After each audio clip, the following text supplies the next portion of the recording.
Hi guys, welcome to my first lecture video. In this video, I'm going to be covering the first chapter for the English syllabus of the SAT. And this chapter is called Vocabulary in Context, right? Now, these questions are basically testing your vocabulary, as the title suggests.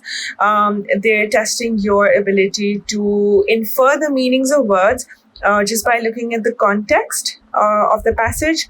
And they're also testing your ability to choose the appropriate word to fill in a blank. Okay, so there are two types of questions that you can be tested on. One is called sentence completion and the other one is called meaning in context.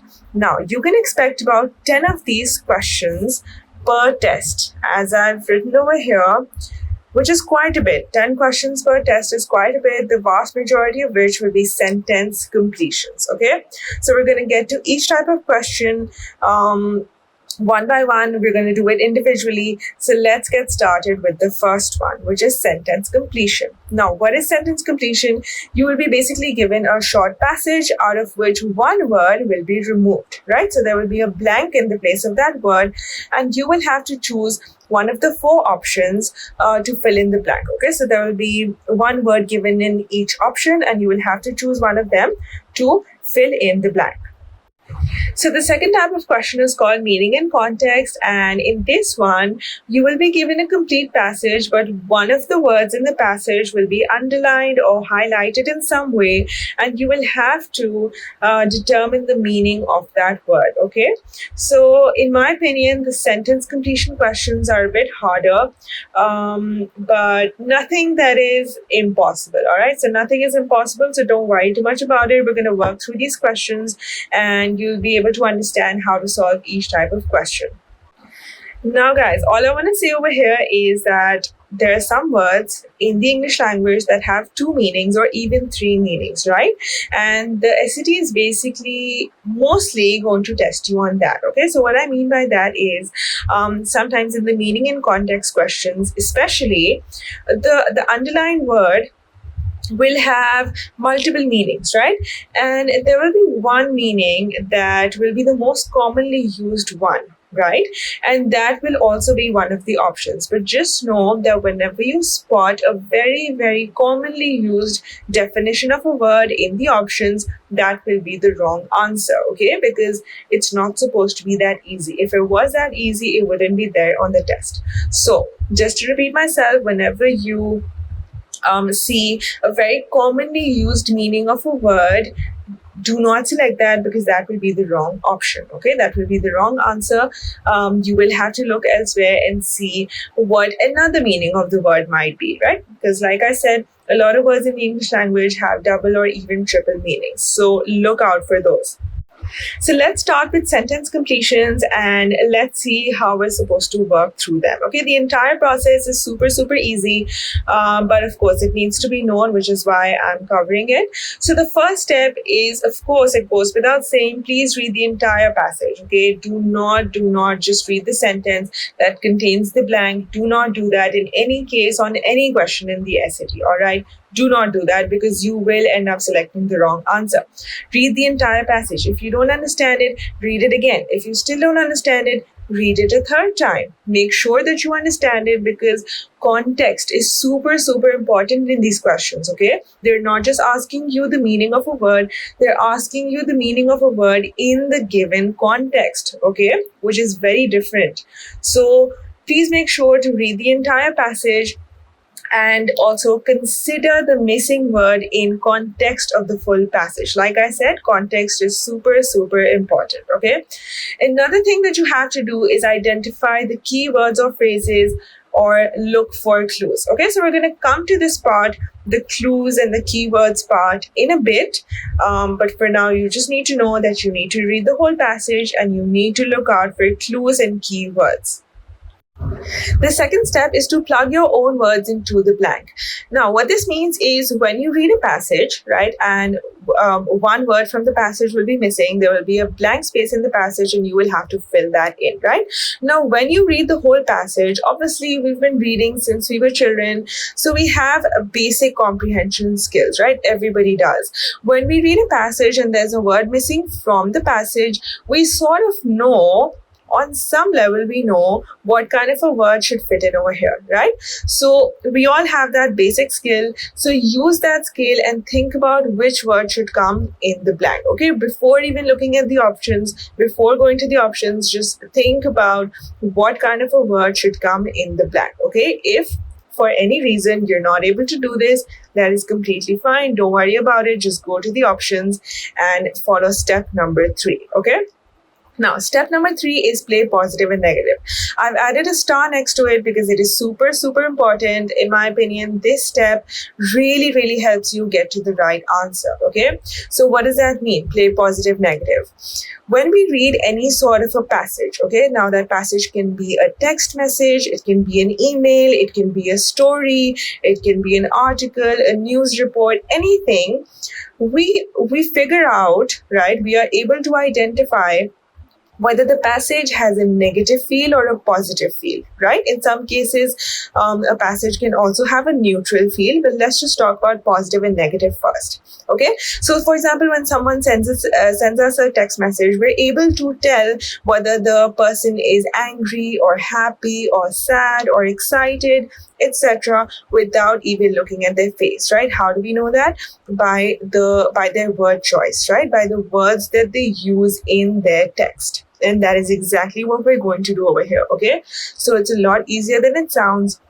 Whenever you read a passage, just think about what kind of a feel you're getting from the passage, okay? What kind of a vibe you're getting from it. So it will either be positive or it will be negative, okay? Once you figure that out, write that down, okay? If you can't write that down, just remember in your head that this passage is positive or negative. Now, why this is important is because it helps you figure out what the answer is, okay? Now, think about this. If a passage has a positive feel, it's talking about something positive, it has a lot of positive words and especially positive adjectives, right? The passage contains a lot of positive words. The word that is supposed to fill in the empty blank will also be positive, okay? So in that case, when you know that the feel of the passage is positive and you need to fill in the blank with a positive word, you can cancel out all the negative options, okay? So which is why this step is super, super important. Similarly, when you read a passage and you get a negative feel from it because the words being used in the passage are negative, the word that will be used to fill in the blank will also be negative, okay? So this way you can cancel out all the positive options because you know you're looking for a negative word, okay? So if no other step works, this one will definitely work, right? Because this is something we've always done subconsciously. This is not something you specifically have to think about.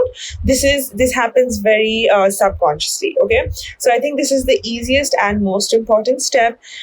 Just figure out whether the passage is negative or positive. Write that on your scratch paper. If you don't want to write it down, just remember it in your head and you'll be able to eliminate at least 2 options, right?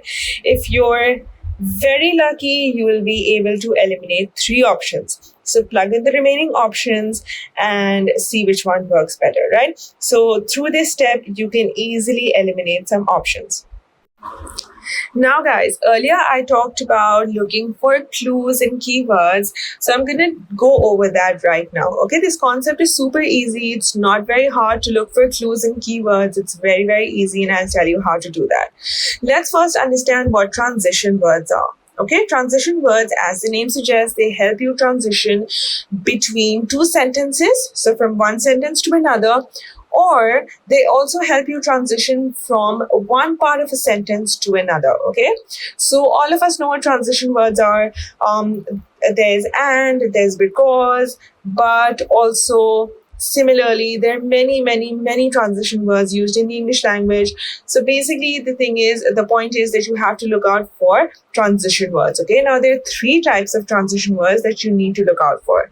Number 1 is continuous, okay? Now, as the name suggests, continuous are words that indicate an idea is continuing in the direction it began, okay? So whenever one part of a sentence is building on the previous part of the same sentence, a continuer will be used in between, okay? For example, also, for example, and, as well as, right? So let's look at very simple examples.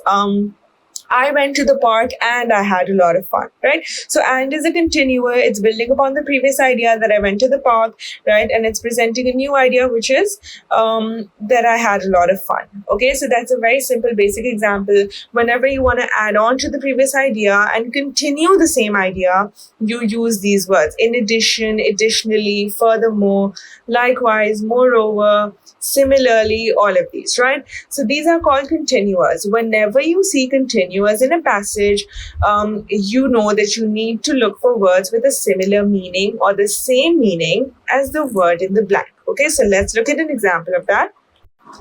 So we have an example here at the top of the page. I want you to pause this video and take a minute to read this passage on your own and think about what kind of a word should fit in the passage. Okay, but what will you do before that? You will try and identify the keywords, the transition words. Okay, so now that you've read the passage, let's try and get a feel of the passage. Is it positive? Is it negative? What is it, right? So one of the hardiest types of grain, sorghum is frequently used to make flour as well as to replace a variety of wheat-based products. It can be cultivated in unusually dry conditions and is especially important in regions where soil is poor and resources are dash, right? So I'm getting a very negative feel from this passage, especially in this sentence, because it's discussing something negative, right?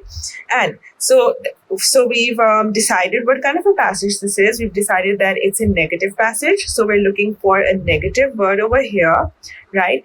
The number 2 thing that we will do is we will look out for keywords.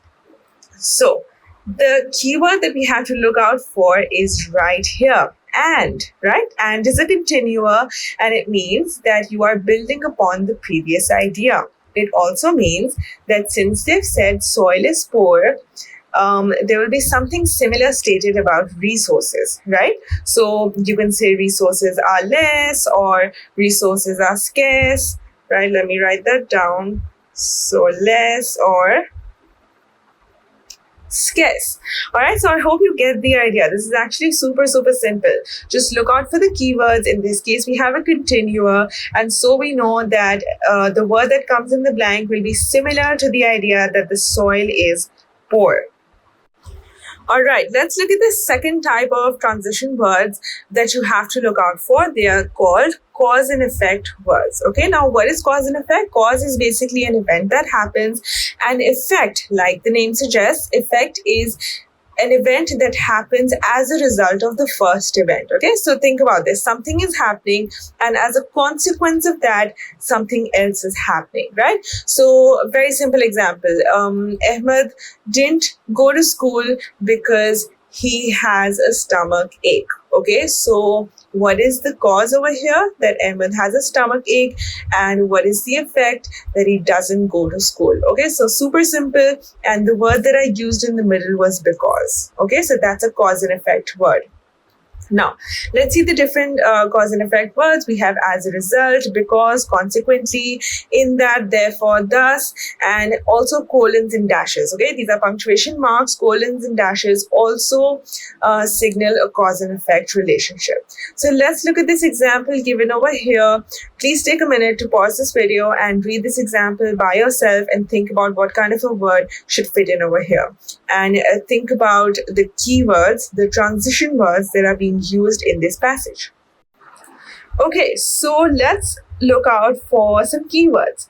The number 1 word that we will look out for here is because, right? Because is a cause and effect word. So we know that we are talking about some cause and effect relationship in this passage, okay? The second thing that you need to understand, since you read the passage, you know that they're talking about 2 aspects, right? 2 aspects of danger that astronauts can face, right? So number 1 is they're talking about they should undergo mental evaluation because the dash danger inherent in space travel was judged to be as important as the physiological one, okay? Now, physiological means anything to do with the body, right? So now you know that we have the human body has two main parts. We have our physical body and then we have our mind, right? So our body and our mind are the two main parts that we have. And since I've talked about the physiological effect, they must be talking about the mental effect over here, right? So now let's read it again and see if it makes sense. Before the launch of the first space shuttle in 1961, the astronauts were required to undergo mental evaluation because the mental danger inherent in space travel was judged to be as important as the physiological one, right? So now we don't have options over here. We just have a dash, which is why I've put the word mental, right? But of course, if we had some options, I would choose the correct word. So it could be anything related to mental. It could be psychological, right? As I've written over here. So, how did we know that it was mental or psychological? We knew because of the word because it signals a cause and effect relationship. So, the last type of transition word that we're going to look at is called contradictors. Now, contradictors, as the name suggests, are words that indicate that a sentence is shifting directions or that contrasting information is being introduced. Okay, so these are the complete opposite of continuous. Let's look at these examples given over here. Though, although, but, in contrast. So let's see an example of the word but, right? I went to the park, but I did not enjoy myself. Okay, so this is different from the sentence I used earlier. I went to the park and I enjoyed myself. It means I'm continuing that idea. But I went to the park, but I did not enjoy myself presents contrasting or different information, okay? Using the word but. Despite, in spite of, for all, however, meanwhile, nevertheless, on the other hand, unlike, whereas, and while. Okay, all of these are contradictors. Now let's look at an example of this. So it says over here, when these types of words appear, you need to look for an answer that means the opposite of or that is inconsistent with keywords in the sentence. So take a minute to pause this video and read this example to yourself, identify the keyword and think about what kind of a word should fit in over here. Okay, so now that you've read the passage, I'm sure you must have identified that the key word over here is however. However is a contradictor and it signifies, it indicates that something different is about to be presented. A contrasting idea is about to be presented, okay? So let's first understand what the passage is saying. Of course, I'm just going to repeat myself, guys. If you haven't understood what the passage is saying, please read it again. If you need to, read it a third time and a fourth time and a fifth time, but make sure that you understand the passage. Okay, so let's try and understand what it's saying. It's basically talking about the afar triangle, which is a region, right? And it's talking about its external appearance being deceptive. Okay, so whatever word will come in the blank, it's saying that this appearance is deceptive because of the presence of the fiery pools of lava lying just beneath its surface, right? So the word, the fiery pools of lava, what kind of an image do they create in your head? They create a negative image, right? Which means if this sentence is negative, this word should be positive naturally, right? Because of the word however. Okay, so fiery pools of lava, think about this. Would you go to a place that has fiery pools of lava? Right there, you wouldn't, right? Because that's so dangerous. Okay, so what they're trying to say that the external appearance is deceptive because the fiery pools of lava lie just beneath its surface, right? So this word that should come in the blank should be something that is the opposite of fiery pools of lava, okay? So what image does fiery pools of lava create in your head? One of maybe anger, danger, all these negative words, right? So, which means now we're looking for a positive word which can be calm or peaceful. Okay, like it says over here, it must mean something like calm or peaceful. Okay, so this is how we use these transition words to determine the type of word that is supposed to come in the blank. Now this is super important information, which is why I've put a star next to it. Let's read it together. Two key phrases that test takers often find confusing are for all, which means despite, and all but, which means essentially or more or less, not everything except. If you do not know what these phrases mean, you can very easily misinterpret an entire sentence. So the word for all means despite. Okay, so I've written a sentence over here. For all its faults, comma, the film instantly became a classic. Okay, so if we exchange the words for all with despite, it will still mean the same thing. Despite its faults, the film instantly became a classic. Okay, so if you don't know this already, please write this down. The words for all mean despite. Okay, and the second one, all but, means essentially, or how we say casually, we say basically, right? So she basically had a heart attack when she heard of the news, right? She all but had a heart attack when she heard of the news. Okay, so that's what the word all but means. All but means essentially, or basically, or more or less. So if you don't know this, please write this down. So now that we've learned how to solve sentence completion questions, let's try and solve a few of them. Okay, so let's do the first one. Please pause this video and take a minute to read this passage and understand it. Please remember all the steps that I've told you. Read the entire passage, identify the keywords, identify whether the passage is positive or negative, look for the transition words, and then go on to the options. Okay. All right, so when I read this passage, I get a very negative feel from it, okay, especially in these sentences. Despite their physical attractiveness, some butterfly species are regarded as pests because in their larval stages, they are capable of causing damage to crops or trees, right? So there's some talk about some damage to crops and trees, which basically presents a negative image, right? So this sentence especially is negative. Okay, now we're going to look out for some keywords. The word however over here is a contradictor, which means that the idea presented in the first sentence will be different from the idea presented in the second sentence. Okay, so let's see what they're saying in the passage. They're talking about some detrimental or damaging effects of these butterfly species, right? Because they're causing damage to these crops and trees. Other species play a less dash role. So what kind of a role are they talking about? They're talking about a damaging role, a harmful role in the ecosystem. However, because their caterpillars consume harmful insects, right? So they're consuming harmful insects, which means they're doing something good for the environment. So we're going to look at the options and we're going to see which word means damaging. So exceptional does not mean damaging, beneficial does not mean damaging, significant does not mean damaging, but the word detrimental means damaging. Okay, so if you did not know this, please write this down. The word detrimental means damaging or harmful. Okay, now another way to do this would be, since we figured out that the feel of the passage is negative, we can cancel out all the positive options, which in this case are all three, right? So A, B, and C, all of them are positive options, and option D is the only one that's negative, right? So if we just did the positive negative thing, we would have gotten to the answer faster. Okay, so I'm just showing you that's another technique that you can use. Let's move on to question number 2. Please pause this video and read the passage and try and use all the techniques that I've taught you to identify the answer. Okay, so now that you read the passage, I'm sure you were able to identify that the keyword over here is however. However is a contradictor, which means that the idea presented in this sentence will be different from the idea presented in this sentence. Okay, so let's first understand what the passage is saying.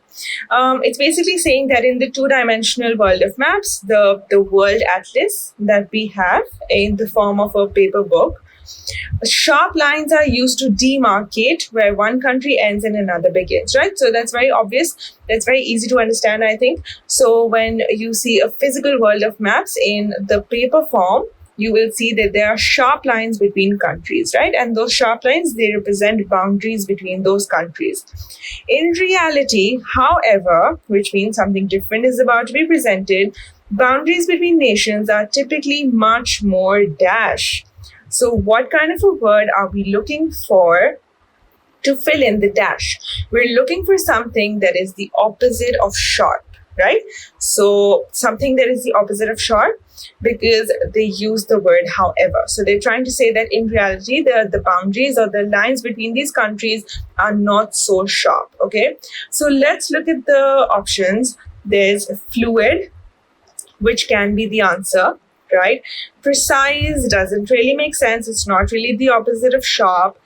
Rigid means the exact same as sharp. Identifiable also doesn't really make sense. So fluid is the answer over here, right? So fluid basically is the opposite of sharp, and it fits in over here. Let's read the sentence again using the word fluid. In reality, however, boundaries between nations are typically much more fluid, with border regions that are characterized by multiple languages and cultures. All right, guys, now that we're done with sentence completions, let's look at meaning and context questions. Okay, now, like I mentioned before, these questions will give you a sentence or a passage, and there will be no word omitted from the passage. One word will be underlined or highlighted, and you will have to figure out the meaning of that word in the context of the passage. Okay, context is super important. A word may have many meanings, but it may only have one specific meaning in the context of the passage. Okay, so now to solve these questions, you have to follow the exact same steps as you did in sentence completion. So let's just go over them very quickly. Number 1, read the entire passage. This goes without saying. For any question on the SAT, you will read the entire passage and make sure that you understand it. If you haven't understood it, read it again and again and again until you do. Okay. The second thing is to identify keywords. Like we talked about, there are 3 types of transition words that we will look out for: continuous, cause and effect words, and contradictors. You will do the same for meaning and context questions. Okay, so see what it says over here. Focusing only on the text immediately surrounding the blank can cause you to miss key information.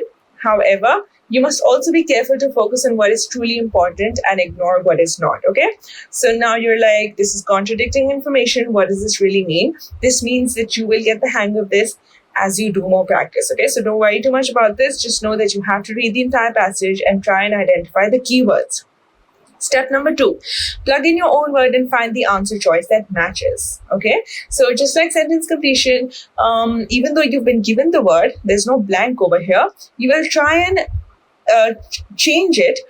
You will try and exchange it with an easier word, right? Try and put an easier word and see if it still makes sense. See if the meaning is still the same. See if the meaning hasn't changed. That will be the answer. Okay.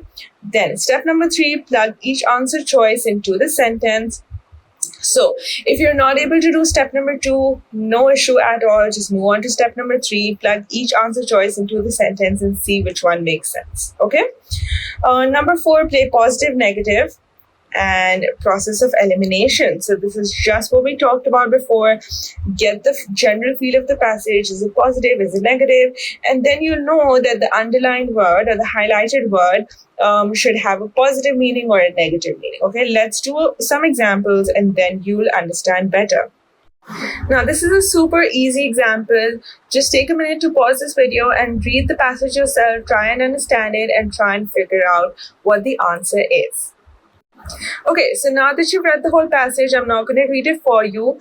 We're just going to focus on this one sentence over here. Magnetic coils of wire lie just beneath the pavement, registering each passing car. Now, I'm sure all of you already know what the word registering means. So let's go ahead to the options and see which one matches the best. So if we look at the options, we'll see that they all look very similar, right? So let's go over their meanings one by one. Preparing obviously means to prepare for something, just like you're preparing for this test. We all know what the word recording means. Let's come to inscribing. Inscribing basically means to write. Okay. Transmitting means to, transmit signals from one place to another. So registering each passing car, which means it is recording each data point, right? Which brings us straight to the answer, which is B, because no other answer was fitting. So the first example was super easy. Let's look at these two. Take a minute to read the first passage and understand it and think about what the answer should be. Okay, now that you've read the passage, you must have figured out that the general feel of the passage is positive. Okay, or you can even say more towards the neutral side, but mostly positive, because they're talking about something that they've basically discovered or agreed upon, right? Which means that we can simply cancel out all the negative options. The only negative option over here is shutting down, so we will absolutely cancel that, which means we are now left with A, B, and C. Now, we have to figure out the meaning of this, closing in on. Okay, so let's read this. It seemed that we were closing in on a vision of our universe in which everything could be calculated, predicted, and understood. Okay, so closing in on basically means approaching. Okay, the answer to this is B, approaching. Okay, so why the other options don't fit is because when you put them into the passage, it just doesn't make sense. Okay, so let's try option A. It seemed that we were experimenting a vision of our universe, whereas they're not really experimenting, they have already agreed. Right, so there's no experiment being talked about over here. The passage is telling us that they had already agreed on something, right? So experimenting can be absolutely cancelled out. Let's talk about theorizing. Theorizing also basically means putting forward a theory, right? Or putting forward an assumption or a hypothesis of some sort, which is not really happening over here because the physicists have already agreed on something. Okay, so closing in on, generally also the phrase closing in on means approaching. Okay, when you approach something, you close in on that thing. Okay, now I want you to take a minute to read the second passage, use all the techniques that we've studied so far and try and identify the answer yourself. Okay, so you must have figured out that the general feel of the whole passage is positive, right? Because it's talking about something positive happening. So words such as enjoying, popularity, simplicity, stirred, yells, and often tears, right? So they're talking about a sport bringing people together, which is definitely something positive. So we know that the word stirred will mean something positive, which means we can cancel out all the negative options, right? So take a minute to think about this. The negative options are forced, right? Because forced means you are forcing something, you're forcing someone to do something that they don't want to do, which is a very negative word. The word disturbed is also negative, right? So see, we were able to cancel out two options, which makes our lives so much easier. We are now only left with options B and D. Okay, so now what will we do? We will put them in one by one into the passage and see which one fits the best. So the dramatic finish line that transformed the community to yells and often tears. Now, even though transformed is a positive word, it's not quite fitting in over here. It doesn't really make sense. But inspired is the correct answer, right? Inspired is the one that fits. So the dramatic finish line that inspired the community to yells and often tears. So inspired is the correct answer. Okay guys, so we're done with the chapter. Now we're just going to do some practice questions. I'm going to post this worksheet online. You guys can go ahead and do the questions given at the end of the chapter. I'm just going to do a few of these, okay? So let's do question number 1 together. Please pause the video and read the passage yourself. Okay, so now this is a sentence completion question and we're supposed to fill in the blank with the right option, okay? So the passage says that a librarian noted that pieces by the spoken word poet don't lose their dash nature when printed. The language has the same pleasant musical quality on the page as it does when performed by this person, right? So they're talking about some musical quality, which when we look at the options, the only option that actually matches is melodic, right? Scholarly doesn't match because it doesn't match with the phrase pleasant musical quality. The word personal, the word jarring is actually negative, right? So this passage is actually positive, right? We get a very positive feel from the passage, which means we can easily cancel out option number A. Jarring is a very negative word. It has a negative meaning. The word scholarly doesn't fit. The word personal doesn't fit. So the answer is melodic. Okay, so let's do question number 2. Please read this passage yourself and try and identify the answer. Okay, so the passage is talking about this person who has a certain quality, right? The quality is being described over here. Absence of lifting work in youth, and even more with the formless grace of our nervous sporadic games, right? And even this, balancing himself on the dashboard of his car. So they're talking about this quality that this person has. Now let's look at the options. We have characteristic, we have standard, So standard is definitely not fitting over here, because quality is something that you have, right? Something that you possess, and standard is just not it. So we're going to cancel that. Prestige. Prestige basically means honor. So this honor, they're not really talking about an honor that this person has. They're talking about a quality that this person has, right? So prestige is also cancelled, and similarly accomplishment will also be cancelled, because nowhere in the passage have they mentioned that this person feels accomplished because of this, right? The only option that we're left with is characteristic, which really does make sense because quality is characteristic, right? So the answer over here is option A. Okay, guys, so that's all the practice that I'm going to do with you. I'm going to post this worksheet online. You can click on the link and check out this entire chapter as well as this practice exercise. Please make sure to attempt this practice exercise, because the SAT is all about practice, right? If you know the content, if you know the syllabus, if you know the chapter, if you know all the rules, even then you will not be able to do well on the SAT if you haven't done any practice. Okay, so just knowing the content is not enough. Practicing it is super, super important. So the answers are given at the end of this worksheet. So please make sure to attempt these questions yourself. And if you're facing any difficulty, you can always leave a comment under this YouTube video or on our Instagram. And yeah, I'll see you in